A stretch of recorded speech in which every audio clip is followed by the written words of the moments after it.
And welcome back, everybody. We are here again with the Fish Story podcast with Outsider Tackle Box. I got my good buddy Tommy is awake. Barely. Here. He was early today, so today's going to be a good day. He's walking a little bit slow. Yeah. He normally is slow, but today's a little bit This week has been rough. I was in the hospital earlier this week. Tommy was in the hospital. Yeah, my swallowed a hook. Yeah. No, my balls finally dropped. How was your operation? It was great. It went well. Yeah. It went well. Yeah. Are you changing your name? Yes, I'm changing my name to Thomasina. Thomasina? Yeah. It's pretty. Yeah, pretty it's good. weird, when you get that type of operation, your voice gets lower. Well, you could open up a company like. A company? What kind of company am I opening up, Paul? It's You can open up. I don't know. I don't even want to. Oh, it was on Netflix, but I'm not gonna go back there because it was a weird movie. What kind of weird? I've been doing a lot of fishing lately. Oh yeah, okay. Yeah, I have. I've been surf fishing. Oh. Yellowfin croaker, picking up a lot of barred surf perch. Haven't got the corbina yet.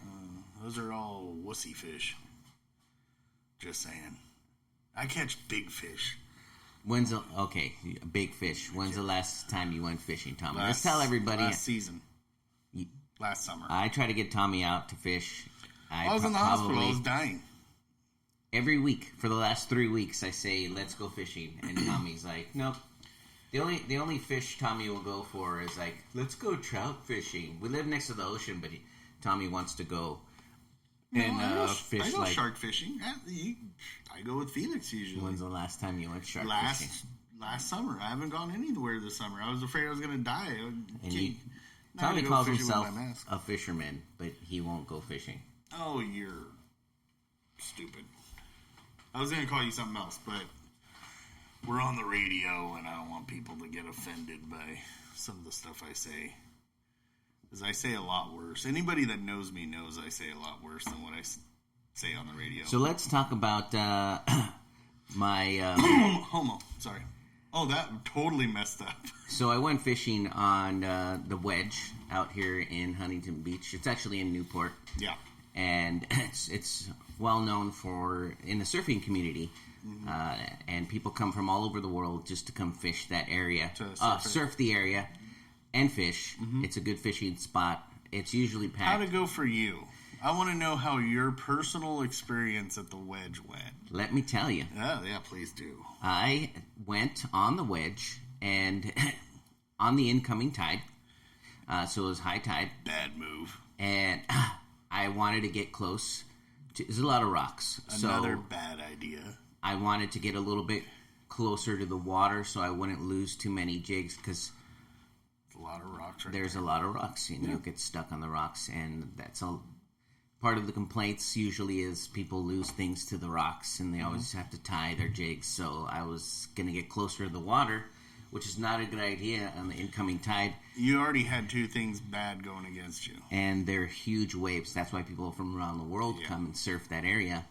And I was fishing, and I wasn't getting any bites, so I decided to change up the bait as per normal. For if you're a good fisherman and you don't get any bites, you try something new. Another thing that's going against you. And so I thought, let me change it up. I was tying a knot, and a wave came and knocked me over.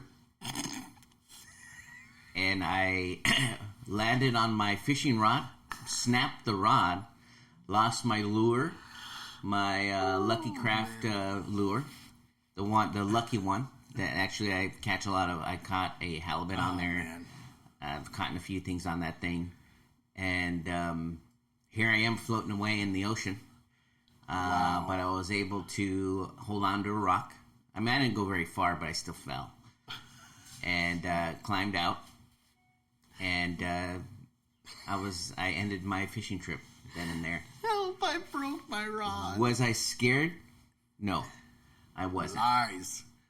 Because I only had one tear that came down my face. I actually was laughing I thought I hope somebody saw me, and I was disappointed that it wasn't filmed, because I can imagine watching somebody on the rocks, a wave come, knock him over, and you look again, and he's just like floating there, holding on to the rock. Now, here's the thing, though. You and I both know, for that split second when you got knocked down and you realized that you didn't have your feet on the ground anymore, you know for a split second you were like, oh, crap. And then after you caught the rock, you were like, oh, okay, I'm so dumb. But for that split second, you were scared. Admit it. No, I can tell you that, and you could probably relate to this, my mind was actually blank. Here's what I thought. Yes, my mind Water's cold. Here comes the water, cold, right? I'm like, oh, that's cold. I hear the crack of the rock. Like, I hit the rock, and my rod is underneath me, and I hear it crack, and I'm like, oh, that's my rod. And then you when you're falling, you just kind of floating. Yeah. You're like, I should probably hold on to something. At no point was I scared. I think if I would have floated out to the ocean, I probably, I wasn't, the wedge goes out pretty far. Yeah. I wasn't that far. And maybe that's why you were too scared. I wasn't too scared. You know what? And that's probably... See, I would have been scared because I have small arms and legs, so no. And you float? I couldn't be. I sink. You float? I sink like a freaking stone. Like not being able to grab onto anything with my little Tyrannosaurus Rex arms, like I probably would have panicked. Plus, I can't swim at all. I can swim, but there's a lot of weight to try to keep buoyant. No go. So I'm floating back to the rocks, and as I get out, Tom calls me, and he sounds... I could tell usually when something's wrong, and Tommy has he sounds like Eeyore. He sounds like, I'm sad. Woe is me. It could be worse. It could be worse. And he's in the hospital again. Yeah. This is not the first time Tommy calls me from the hospital. No. And so I try to cheer him up because he seems a little bit sad. And tell him that I just... ate it. I just fell on the rocks. Yes, sir.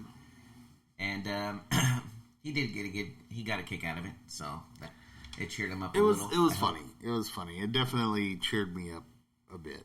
And his response was, I'm sad for the rod. So I felt bad for the rock. I had to get that close to you. Or to the rod, I mean. Yeah, the rod, because it was broken. I felt bad for it, but yeah. Oh, man. So anyway, a lot of stuff has been going on. Like I said, Paul falling into the ocean, almost getting... Well, he got swept off his feet, for the love of the game.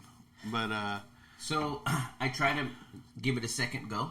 Mm-hmm. I thought, well, I will go back since I came home and got the rod. But I thought, well, I only had the one lure. Let's get some more lucky, just crankbaits. Yeah. Halibut and bonita are coming in pretty close. So I thought, let me order some more. So I ordered 5 lures, crankbaits.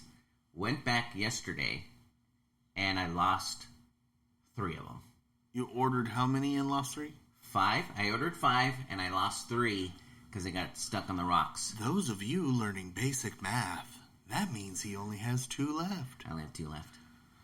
Wow. So I bought a variety pack. I found a deal on the internet, and I ordered 5 of them. Oh, Lord. And I went and I lost 3. On the third one, I said... How many fish did you catch?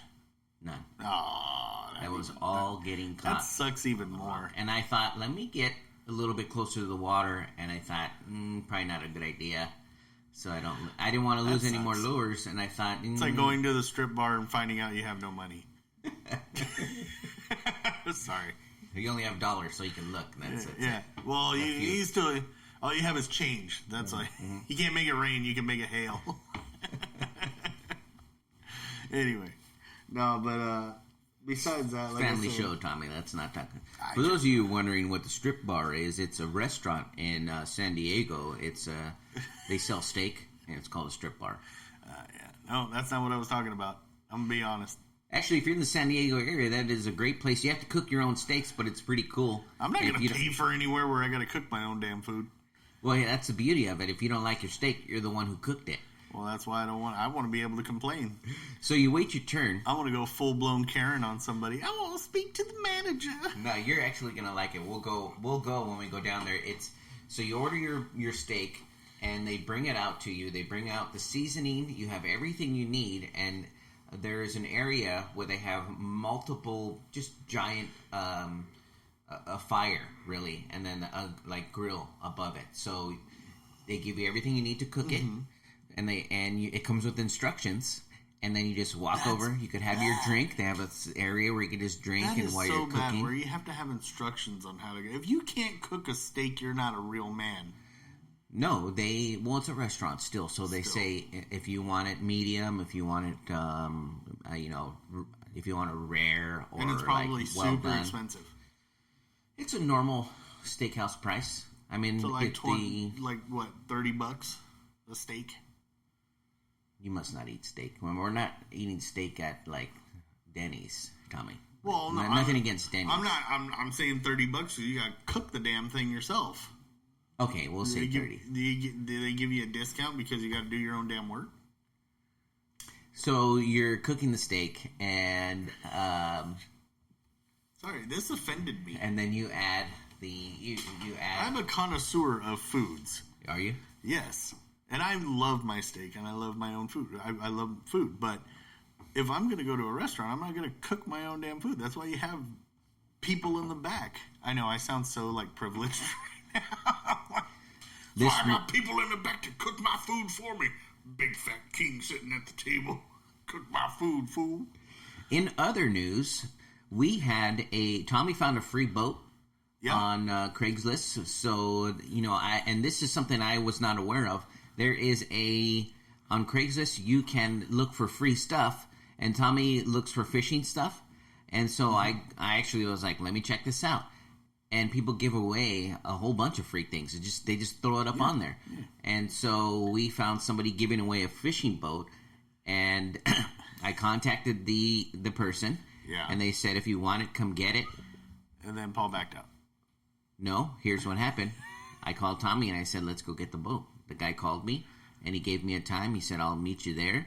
And the boat was stolen. No, I don't know. It may have been stolen. It actually says when they listed it, they have everything there. The boat works, but don't ask any questions. If you want it, come and get it. And so I didn't ask any questions because, my wife was like, does it float? Does it have a hole? She had all these questions. And I said, hey, I didn't ask any questions because it says don't ask questions. That means it's stolen or who knows? And it means we got to give it an immediate paint job and re-register it under a different name and number. Probably. He probably Not picked that it up. I would know anything Picked it up on, in my head, I was like, somebody probably owed money to a drug dealer and they had to give him a boat. And the drug dealer was like, I don't want a boat. What am I going to do with a boat? And hopefully it just didn't have the dead body in it. Probably. Oh, man. Who knows? Maybe he was going to say, hey, I need you to take this boat and park it over in a certain area. Just leave it there for the day. Come back, pick it up. And so all of a sudden we're mules. I don't know. I don't know. Next thing you know, we got our handcuffs on and we're like, we didn't know nothing. We didn't know it was a free boat. We thought we were going fishing. So I actually got the keys and I'm like, let's go pick this thing up. And my wife put the hammer down and she says, you're not getting a free boat. You're not joining the cartel. Like, it's free. It's like nothing. And she's like, no, because if it's broken, you're going to spend money on this boat to get it floating. And then you're going to want a motor if the motor doesn't work. And you're going to need electrical. Yeah. So you're going to spend all this money on a boat, which is true. True. And then you have to get boat insurance, so you're going to pay boat insurance. So I can't even get a boat if it's free, Tommy. But you know what? Usually your wife would say, if you could get a said, boat for free. Your fighting argument could have been like, yes, but I would have saved money on the boat. She's like, you would have spent money on fixing the boat and getting a motor and all the electrical. And you're like, yes, but I didn't have to pay for the boat. Yeah, this is one big boat we're talking about. We're talking about a boat that I don't have to pay for. Yeah. The boat is free. And she's like, well, how are you going to get it here? And I'm like, it comes with the trailer. Yeah. See? Really? So, You're like, I'm taking Tom. That would have been your answer. How are you going to get here? I'm taking Tom. He's just going to load it on his back. I tried. Because you say, how are you going to get it here? And then it's like, I had an answer. The trailer's free. Yeah. So, no. That's what happened. So, you think she would have been happy about that, though? Because if you would have sank, then she would have gotten rid of you finally. So that was one of my points. I said, look, I'm going to be on the water mostly. I'm going to be gone fishing after work. And during the day, on the weekend, you could have your weekend mornings off, free from me. I will be fishing. I won't be back till the afternoon. Mm-hmm. And so, for a slight moment, there was a pause. Because she thought about that. She was how great would that be? How great to not be be him. Yeah, because, that's what it's like being married. But then she was like, 15 years. Boat insurance. And she's like, nope. No, here's what I think happened in her head. That would be nice. But then she knew, no, he would be happy. So she had to put the kibosh on it. Yeah. Boom. Kibosh. Yes. On the free boat. I don't want him to be happy because why do I get to? Yeah. Because her comment was, maybe I should get a hobby and just be gone. Yep. So it had to do with more my happiness. And in other news, real quick, those kayaks, those are gone too. Those are gone now. So here, Tommy calls me during the week and he says, "Hey, you know what? Somebody's giving away kayaks." And I was like, "Well, go get them. How come you didn't get them?" And he says, "Well, they don't fit in my van." So I was like, all right, well, we'll put them in my truck. Mm-hmm. So we head over to the kayaks, and they're in somebody's business. They're not really in the business. They were, like, in their driveway. So they the were business in had the a street fence. earlier. They were not inside the fence, the lock fence. Mm-hmm. They were outside in the driveway, just sitting there. Yes. But there was no note. It didn't say free, nothing. There was no posting. And earlier, in my defense, earlier in the day, they were out in the gutter. Like if somebody just rode the gutter water right there and just docked. So we pull up to this business, and Tommy gets out of the car and he says, "Let's get him." And so I'm standing there and I'm looking, and there's video cameras everywhere on this building. And I thought, I don't feel like being, breaking the law. I don't want to take these things if they're not, free. And Tommy's like, all right, well, let's not do it. So I think Tommy secretly wanted me to get in trouble. And I was so hoping he'd get arrested. Yeah, really. Yeah. Really no, Tommy's been arrested a few times. We're not talking about me. This is about you, not me. This is about you, not me. We're not talking about my record. I don't know what you're talking about. Tommy burned things down and ran naked, throwing tortillas. I wasn't naked that time. Fell down in front of the police officer. That's bad when I just heard myself say that. I wasn't naked that time. So we didn't get him. But so the kayaks are gone. Tommy thought there was free kayaks because I've been... No, they were. Because they were there for like a whole week after. Well, here's the thing. My wife said, you can't get a boat, you can get a kayak, and that's what I heard. Yeah. So then I was like, okay, I'm going to get a kayak. And then now I was like, hey, when can I go look at the kayak? And she said, you're not getting a kayak. Never. And so I was like, but all she did was dangle the kayak out there to not get me to get the boat. Yeah, and I was like, perfect. I'll just dangled the carrot right in front of your face. And here I am, like, the jackass you are. I'm just like, oh yeah, and like the jackass chasing the carrot. I'm like, oh yeah. It's all right. You don't really need a kayak, to be completely honest. In her defense, I know your wife very well, and in her defense, you don't need a kayak. I live next to the ocean. I want to fish. You cannot be trusted. If They- you cannot stand on a rock without being washed out to shore or washed out to sea, you don't need. I have life insurance, and it's about my happiness. So, I mean, if Again, if I people know want me to wear a life vest, fine, I'll wear one. Just the top one. So I don't can want you to float. wear a life vest. You know, in case you fall in the water, you could stay, on top of the water. Because I mean, that's the thing. If you fall with a floaty on, if you're face first and you're unconscious, you're gonna drown anyway. You have your little arm floaties. You're fine. The Yeah. ones you wear to the pool. That too. Yeah. See. I don't know if it's gonna work. Like when you're fishing, might get in the way. You need the neck one. The neck one. You need a neck floaty. So here we go. We look got like a we got Mike from Deep Sea Bait Company. We're gonna get him on the line. We have everything ready. So Let's give him a call. Let's man. give him a call. All right. Ready. In 3, 3, 2, 1.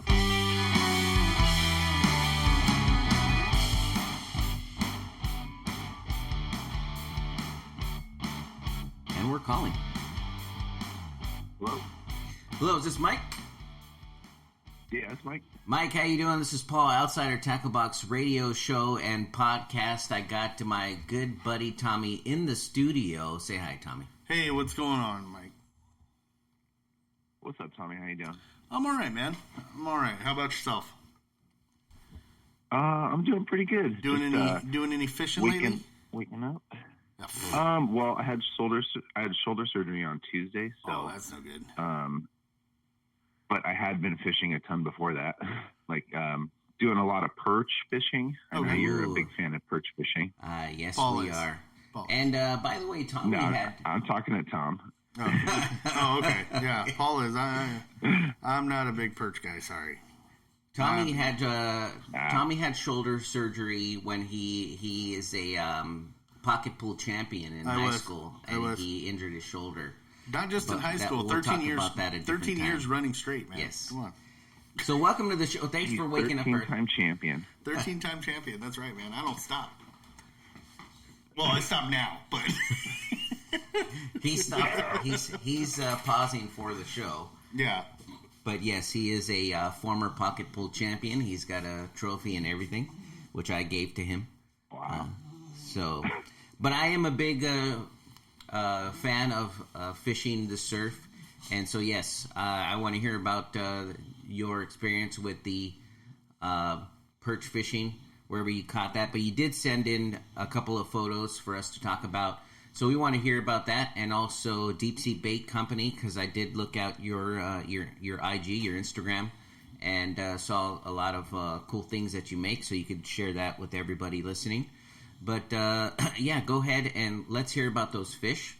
Looks like you went offshore, so we want to hear where you caught those fish, the bait that you were using, and the size if you were able to measure those.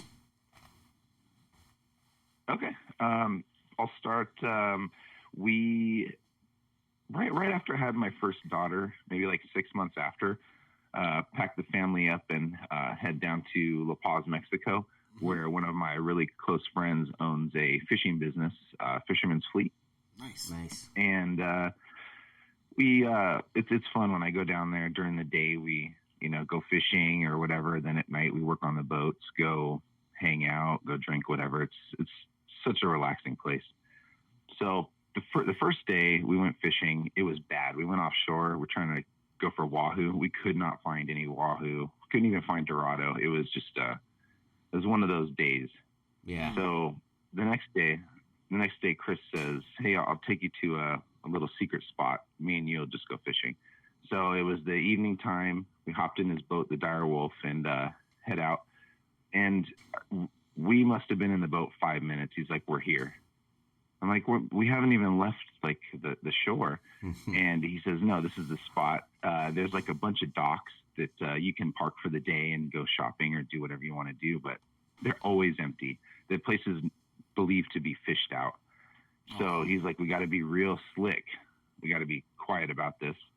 So we tied on a couple Rapala X-Wraps and Rebel jointed baits and just started flipping the docks and trolling the edges of the docks and started landing just these monster pargo. You can see in the picture, it's in my hand. I think I have a 7-pounder and a 12-pounder. Wow.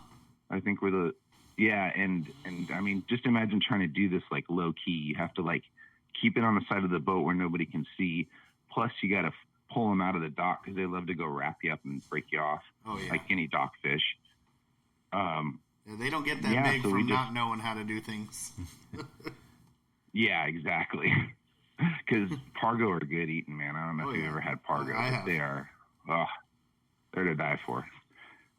So yeah, man, we spent probably 4 hours working these docks, just all over the place, landing. I think we caught 15 total. Wow, that's a great night. That's a good night. Almost makes up for the fact that you weren't catching anything the day before. That's true, but the next day we went out and ended up getting wahoo too, so it wasn't even that bad of an issue. The fishing is just so good down there. Shout out to Fisherman's Fleet, man. Those guys really they take care of everybody down there. See, Paul, we need to go down there. Yeah, Fisherman's Fleet. Sounds good to me. Congratulations on the daughter as well. How old is she now? She is 6 now. 6. Next generation of fishermen. Yeah. Fisher women. Oh, she loves fishing. On my page, anybody who checks it out, they can see there's a picture of me and my daughters. We went to Elkhorn Slough the other day, and she caught her first guitar and her first shovel nose. Nice. Oh, yeah. That was the first surf fish I ever caught. Guitar fish. Oh, look at you. Yeah, my dad took me. And with Seal Beach, because I grew up in LA County. We threw some shrimp in the surf. And the guitar fish was the first one I ever caught. Guitar? The guitar. Is that the Mexican guitar? That's a Mexican guitar fish. The guitar. I don't even speak Spanish, so that's my accent. That's the guitar fish. Guitar fish. So you mentioned the surf fish. The further south you go. Yeah, the further south you go, it's the guitar fish. Next time I'm going to catch a mariachi fish. It's the rest of them. It's the whole band. So you have the second photo that you gave to us. Is that from the same trip?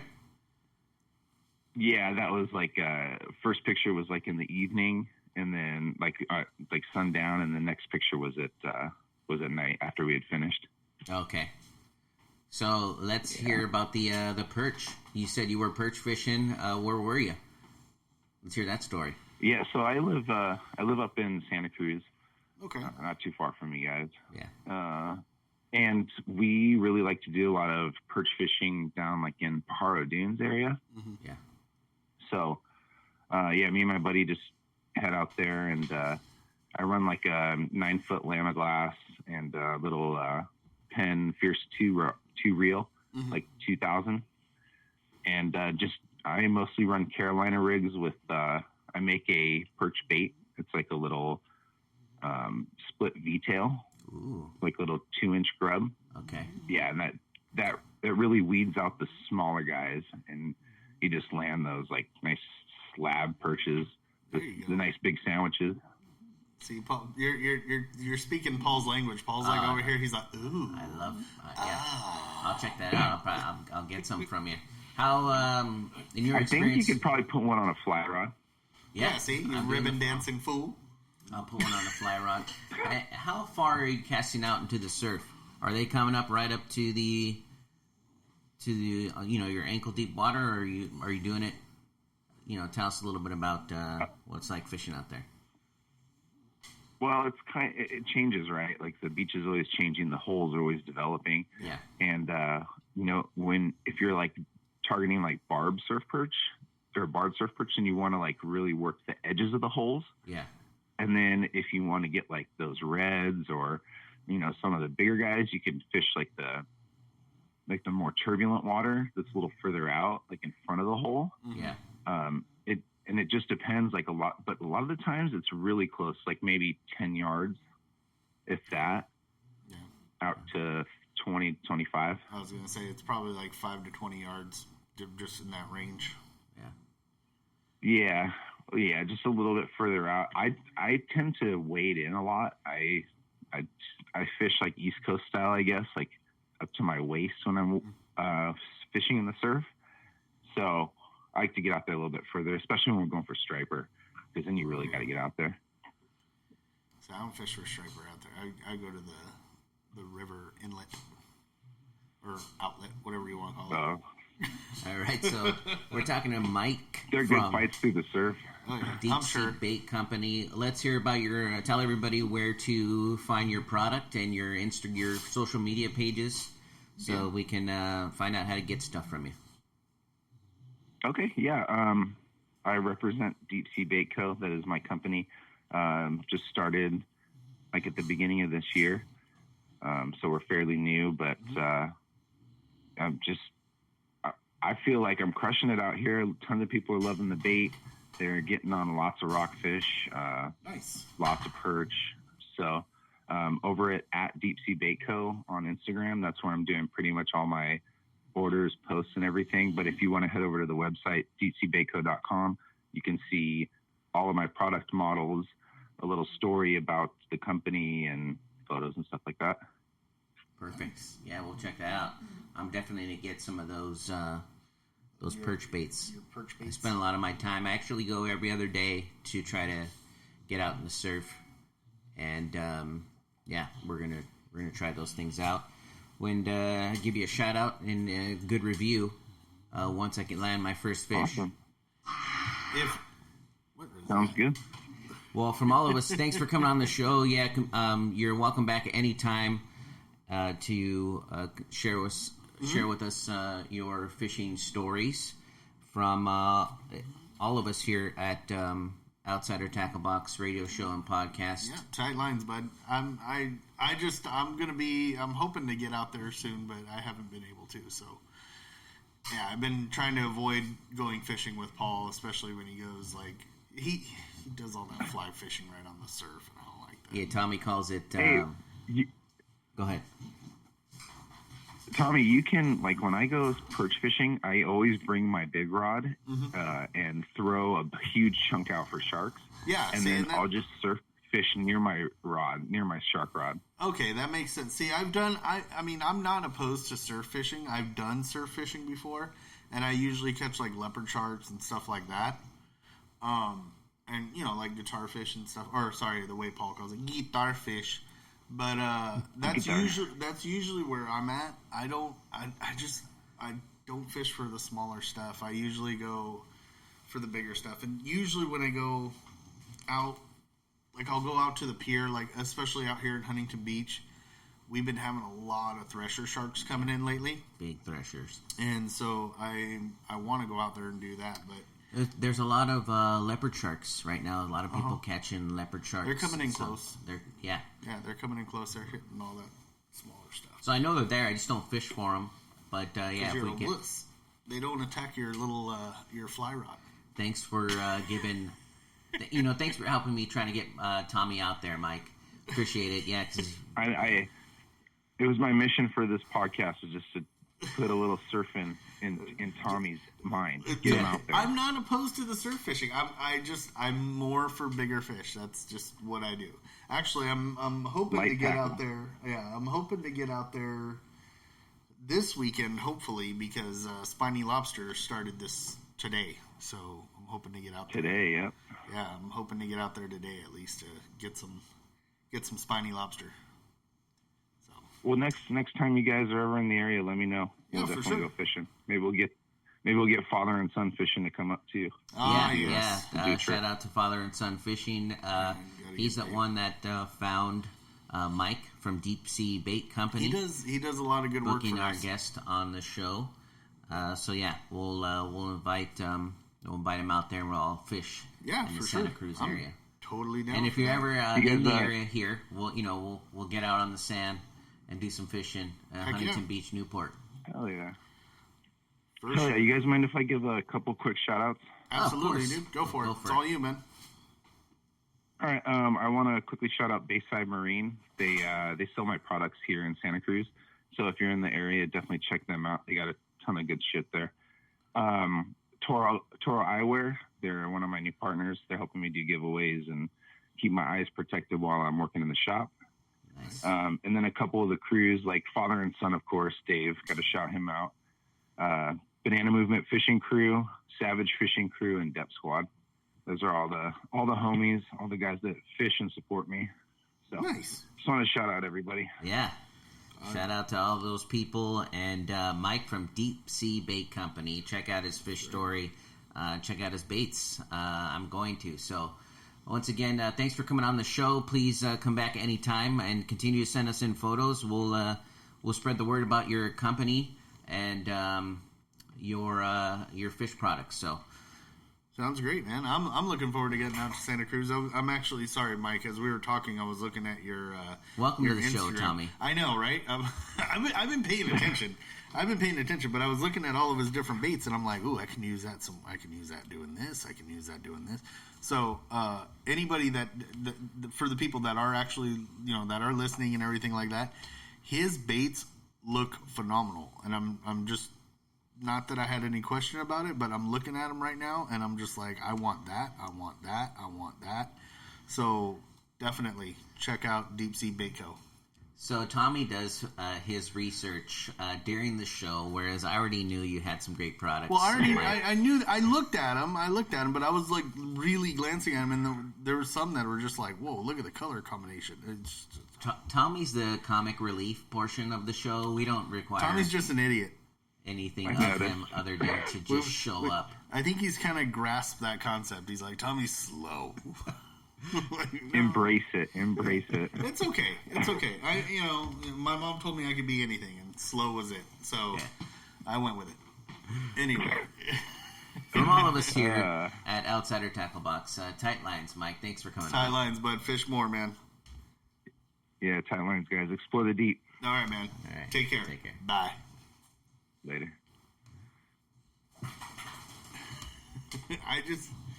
I was glancing at some of the baits, and I'm like, oh, dude, look at that. Oh, wow, look at that. So I apologize. It caught my eye. So anyway, yes, definitely, you guys, check out Deep Sea Bait Co. Great guy, Mike. Awesome baits. I'm gonna have to order some stuff. Sorry, Paul brings his. If you guys are hearing sounds in the background, Paul brings his bulldog. We don't do the podcast from a barn, but it would be cool if we did, right? If we just did it on a farm. Me and Paul have bulldogs, okay? So but my bulldog, I don't bring her because she snores a lot. Paul brings her, and Paul brings his, and. He just tromps around here like a wild pig. Yeah. And snorts and snores. If she sees somebody, she wants love. And so she wants you to pet her. But they have trouble breathing, so just her walking around, she's snoring. Yeah. And you hear it? She will... she wants to scratch her ears. Like, that's her thing. Like, she needs to scratch her ears and her butt. And so when she's getting into it, like if she's getting into it, she's making noises. So that's what you heard. That's right now she's rubbing her ear on the wall, just like going to town. That's her little foot. Like, that's get in there nice and deep, like. It's just funny because like you can hear it in the background, like. And she's deaf. She can't hear. And so her noises are, she doesn't know what kind of noises she makes. And so they are. As far as she knows, she's quiet. Yeah. She doesn't know. Yeah. She's very noisy. She's super. She's like, it's okay, Dad. Don't worry. You can take me to the studio. I'm quiet. She's just thinking she's clearing her throat. And her bark, it's not a normal dog bark because she's deaf. So she doesn't, she's just... it's a sight, and it's hilarious because she thinks she's being a dog, but her noises are anything she's far from dog noises. Oh yeah, you hear? There it is. Yeah, there it is. It was a good show. It was a great show. We had Mike from Deep Sea Bait Company. I'm definitely gonna check out the perch stuff. And I'm sorry, I keep laughing because it's picking up everything I can hear. And you know what? I wouldn't mind fishing for shark. And I actually thought about. I know Tommy and I went to a bait store this week, and we saw a giant fishing surf rod. Mm-hmm, mm-hmm. And I thought, I wouldn't mind. When I first started surf fishing, I was walking up and down the beach. I was at least a mile. Yeah. Just catching different fish and targeting different species. And when I find the fish, I usually don't move. Like I stay there and catch a few more fish because when I went to snorkeling, once you find the fish, they pretty much are staying where you found them. And so generally right there. I know I was like, well, Tommy likes to bait and wait, as people call it. Yep. And as soon as we find the fish, I think I found the spots where I mostly catch fish. In fact, I've been fishing with a couple of locals, and I've been sending photos, and he's like, where'd you catch those fish? And he hasn't left the spot that I told him where I caught fish, because I've caught some big fish, and he's been going back and forth. He moves around a little bit, but every time I see him, he's there at that spot where I told him. I told him where I park and everything. He's been there. He's caught a ton of fish. Nice. And there is another guy who drives out here from LA County. He fishes at a spot where I start. I start fishing and then I start walking, but he's caught in halibut where I start.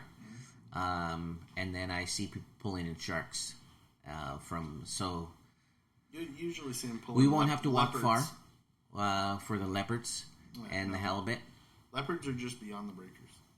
So let's. Are you trying to tell me that you want to go fishing? Is that what you're trying to like? Well, I know that I want to go tonight, but I can gotta get my lobster card. I want to go to the jetty. I gotta get my lobster report card.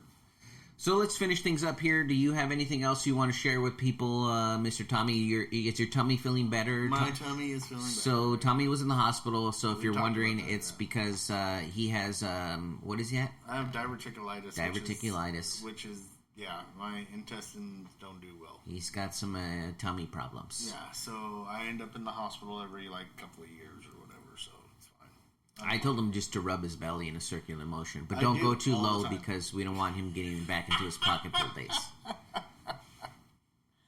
Oh Lord, no! That I'm already, you can't break habit. So we'll be back, probably not next week, but the following week we'll try to get, since we're easing our way back into the podcast, we'll be here every 2 weeks. Great show from all of us here. We thank you for tuning in.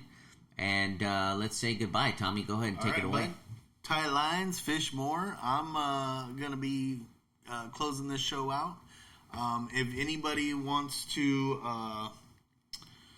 send in any photos or share any stories, please send them over to I'm an Outsider on Facebook, or you can hit us up on info@outsidertacklebox.com. Go ahead and play that song you played for me when you got here. And I said it was Paul's theme song? Yeah, this is Tommy's theme song to me. He actually walked into the studio this morning. This is actually Paul's theme song. So, this is what Tommy played for me. I was like, what song is that? I didn't even know what it was. And then the chorus came on, and I was like, yeah. Whenever he finds it, he queued it up. So, there it is. That's Paul's. It's Raining Men is what Tommy actually started playing for me. And It's Raining Men. That's Paul's theme song. All right, everybody. Thanks for tuning in. Tight lines. Tom already said goodbye to you, That's so it. we are out.